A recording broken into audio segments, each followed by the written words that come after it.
All right. We return, as promised.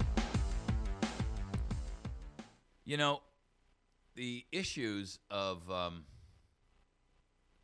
where we are on this rancher in Nevada should be clear to everyone involved. That what we are seeing before us right now, where the feds are deploying snipers surrounding a family's home, this is the next Waco.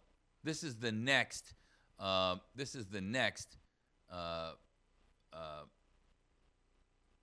Essentially the next Ruby Ridge that we're going to see here in the United States. And frankly, I think it's about time that we recognize that unless we do something as a collective group of Americans to make it clear that we rule this nation and this government, we will soon have to acquiesce and accept and publicly acknowledge that we have lost all control of our government and that, frankly, it no longer serves us and we serve it. The Mayopa Valley Progress reported that Dave Bundy, he's the son of the rancher of Cliven Bundy, was arrested after he took photographs of the federal cattle theft, frankly, the rustling that they've been doing. He's got 900 cattle. For the record, just so you understand the background of this thing, this guy has been ranging his cattle on this on what has now become federal land, but originally was county land up until 1993. In 1993, the Bureau of Land Management took the property over from the county of Clark County, Nevada, and the enviro-tyrants out there have been screaming bloody murder to protect some kind of a desert tortoise that apparently can be found on the land that they classify as endangered, which I don't believe because there's never any scientific backing for that. All it is just is subjective nonsense. This guy's got 900 cattle. They are confiscating 600 of them. With beef at an all-time high, I can only imagine what the cost of that is to the family. This is not the only guy that's been going through this. I saw an episode the other day on one of the Fox exposés about government overreach, where they were talking about another rancher who's been fighting this for the last 30 years in court. They've been fighting it so long, the father died and the mother died while they were in the midst of the fight, and the son has taken it over. By the way, for the record, they've won in court every time, but the federal government just keeps coming back at them over and over and over and over and over and over and over 100 different ways. Now, they've arrested this guy for filming because he was outside of a First Amendment zone. Now, I'm going to tell you something. This was something that was passed a couple of years ago, and America pretended it didn't matter. They didn't even realize that it was being done. And the First Amendment zone thing has effectively barred us from ever being able to even have an opportunity to redress our grievances with our government. For those of you that aren't aware of what that is, they have set up these areas where if you want to protest, as an example, you're only allowed to protest in an area which they classify as a First Amendment free speech zone. Well, I got to tell you, free speech is not limited to a zone, number one. Number two, the fact that they are trying to bar us from the redress of our grievances against our government was what we fought a Revolutionary War over. And it's time for us to begin to, again, water the tree of liberty with the blood of our nation. Sheriff Mack has come out and said that it's lamentable that Clark County has a sheriff who will not keep his oath of office and stand up to support this family and this particular guy. The sheriff who has control even over and above these the federal agencies that are involved here refuses to step in the middle of this. He refuses to say, you're ordered off this property. He has the right to, he has the jurisdiction to do so, and he will not do it. Now, they're stealing his cattle, and they're using armed helicopter raids, and they are flying helicopters around his home. They've got snipers sitting up on a hillside. They've already arrested his son. They beat the snot out of him. There's a picture of him on the web, and he's got these red marks all over his face because he was filming outside of their free speech zone. I got to ask you, America, at what point in time are you going to say enough's enough? Or at what point in time are you going to say, you know, this has reached a point where we're out of control, that we've allowed the government to exceed its control, and that they are now classifying us as an enemy of the state, that we have become the slave to the master of the state. If you're not willing to look at it for what it truly is, then, you know, I can't understand why you can't see it that way.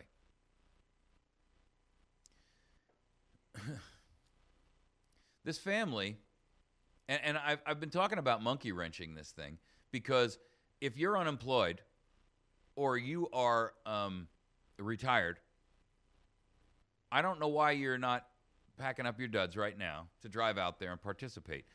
Militias have been alerted all over the country. This is going to turn into a serious situation if it's not unwound quickly. And frankly, I think I'm just as soon it would at this point, because I think everybody needs to just, I think we all need to know where everybody stands.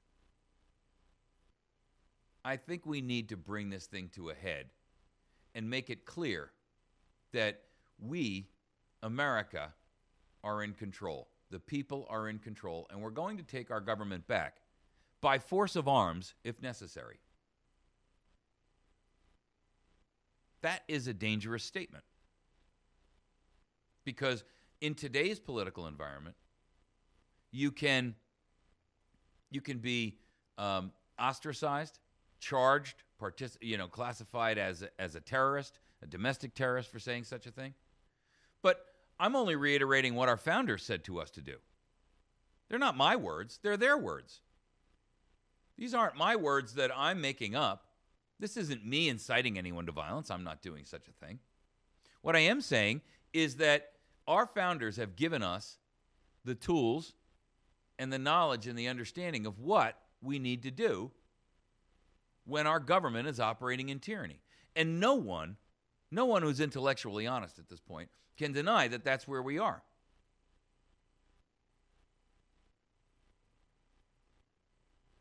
You see, what we see and what we have right now is a government that is operating not of and by and for the people, but it's a government that interprets the Constitution in a way that grants itself power, benefits the corporations that fund it, and I don't mean fund it, but fund it via corruption, fund the corruption of it, and improves the situation for entities and the wealthy and the corporations who, frankly, have bought and paid everyone involved. We now have in front of us a government of wolves. And these wolves are sitting about deciding which sheep they're going to eat for dinner.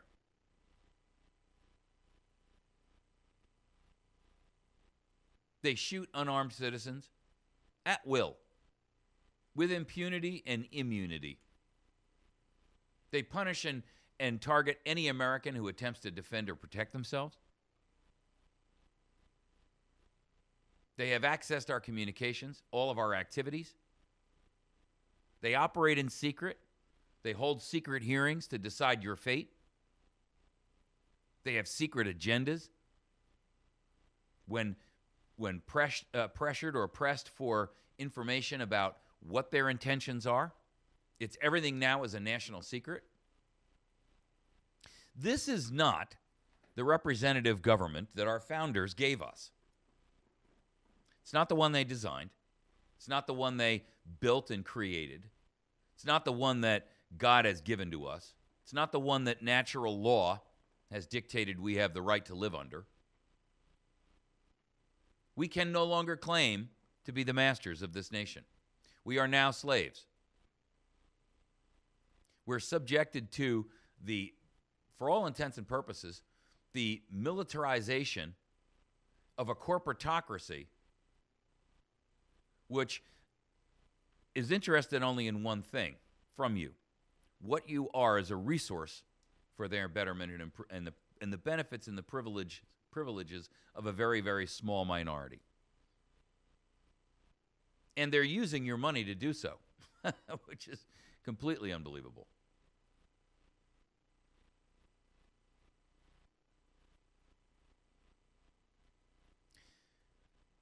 I got to tell you, it's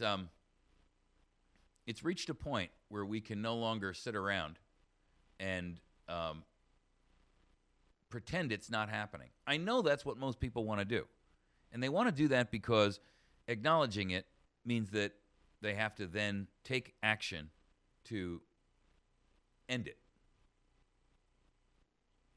There was a time when our forebears and our forefathers declared that they'd reached the point of no return. That the government that was ruling them was illegitimate, tyrannical, abusive, dangerous. They stopped paying their taxes. They took up arms. They acted as partisans in their own homeland.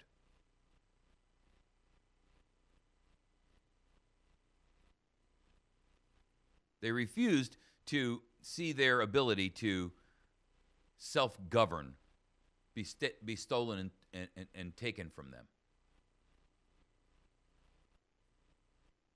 They held those accountable with or without a rule or a law that would allow them to do so. They did so as partisans. That's only our history. We've seen it many, many, many times throughout history in other nations as well. When a nation was invaded by oppressors from outside, and they had participants within their own nation that betrayed their country, those partisans would remove them from the equation. But our government is no longer held accountable. It's no longer held accountable for the crimes against the people. Open, blatant treason. Open, blatant terrorism. Tyranny. Abuse. Murder.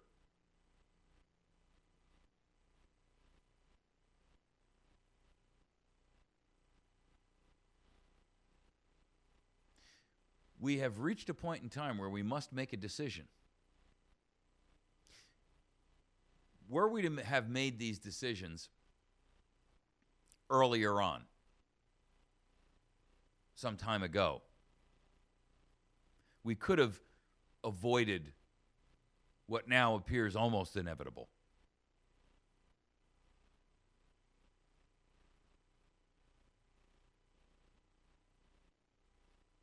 But we didn't.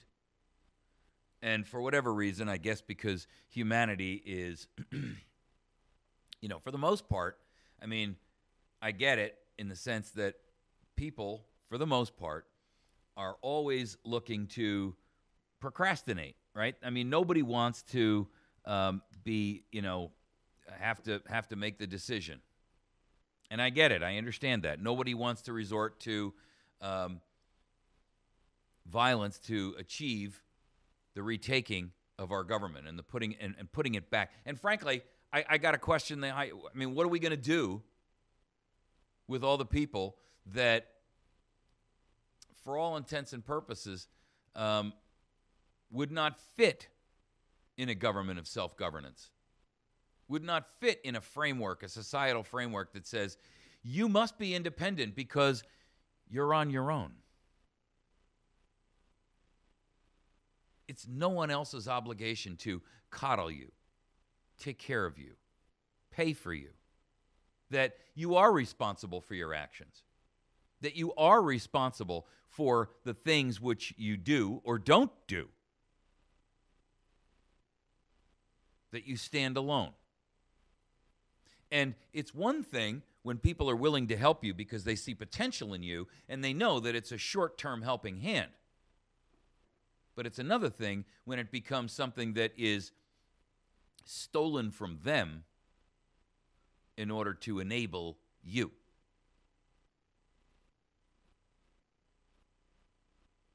If we don't have the right to decide for ourselves what we can do, who we can engage in commerce with, whether we even want to engage in commerce, whether we can choose our own elected officials, that we can choose to be left alone if that's what we so choose. If we don't have the right to decide that our privacy is valuable to us and that we're entitled to retain that, then we don't really have any rights at all. And you can't take one right away and say that you are free. You cannot limit the free speech and have the First Amendment stand. You cannot limit the religious practices of an individual and still have the First Amendment stand. You cannot limit the ownership of one type of weapon and have the Second Amendment stand. You cannot say that your privacy is yours until we decide that it's in the best interest of the nation for you not to have any, and have the Fourth Amendment have any meaning whatsoever. You cannot have a Fifth Amendment that guarantees that you cannot be coerced into making a statement against your own best interest, while the coercion is on of a plea agreement that says, if you don't agree to this plea, we will give you a sentence so harsh it far outweighs any potential crime that you may have committed. That is coercion. That is forcing you to violate your Fifth Amendment right. Yes, you can take it to trial, but they've already stated very emphatically and clearly that as a result of that, we're going to retract the 3-year or the 5-year or the 10-year sentence we've offered you, and we're now going to go after a 20 or 30 or 50-year sentence. Is that not coercion of your Fifth Amendment right? Where is our Sixth Amendment right to a trial by jury when you are heard by administrative agency law judges with no jury associated to it? You're heard by one person who, by the way, owes his allegiance to the very agency which you're fighting against. Is that not a conflict of interest? Show me any justification for that in the Sixth Amendment.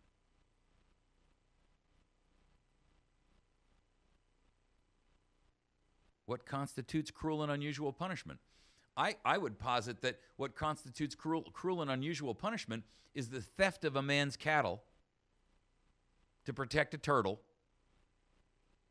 Hundreds and hundreds of officers surrounding with weapons drawn, snipers, armed aircraft, and he hasn't even been convicted of anything. I would posit that that qualifies as cruel and unusual punishment. Our states, under the 10th Amendment, they have completely abdicated their responsibility to us and to their own sovereignty. Our leaders, our alleged so-called leaders in state assemblies, they have become inebriated with the power.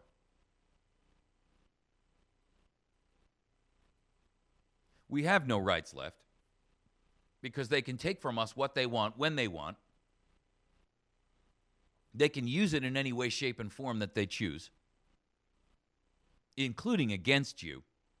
The resources, the very resources stolen from you, can be used against you.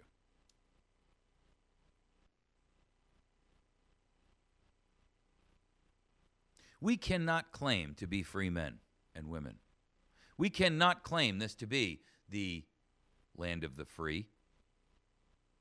And apparently we can't claim it to be the home of the brave either. Because brave Americans would have risen up a long time ago and reclaimed their freedom.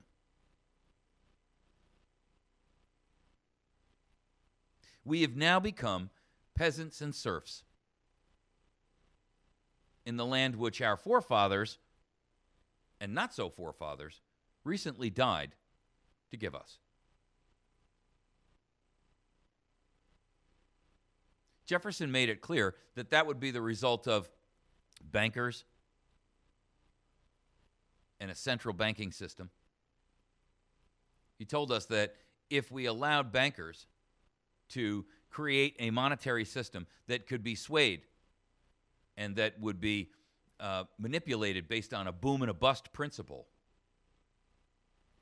inflation and deflation, we would shortly wake up bankrupt in the land that our forefathers had conquered. Ladies and gentlemen, you may not be awake yet, but we're already there.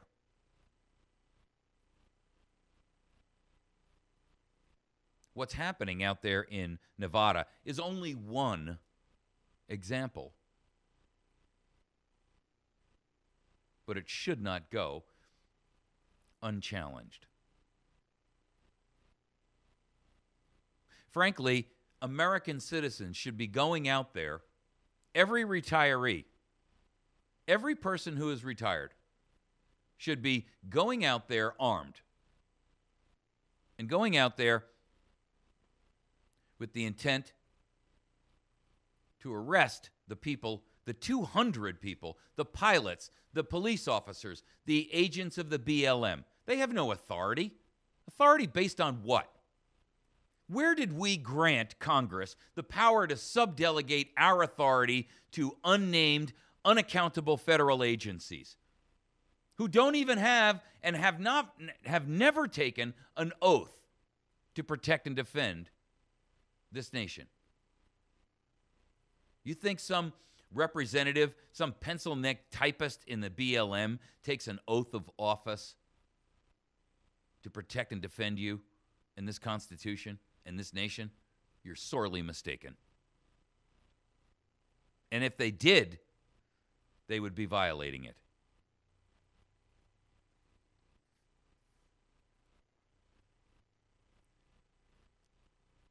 If you are not immediately involved with the necessity of feeding and clothing your own family, then you should be on your way to Nevada.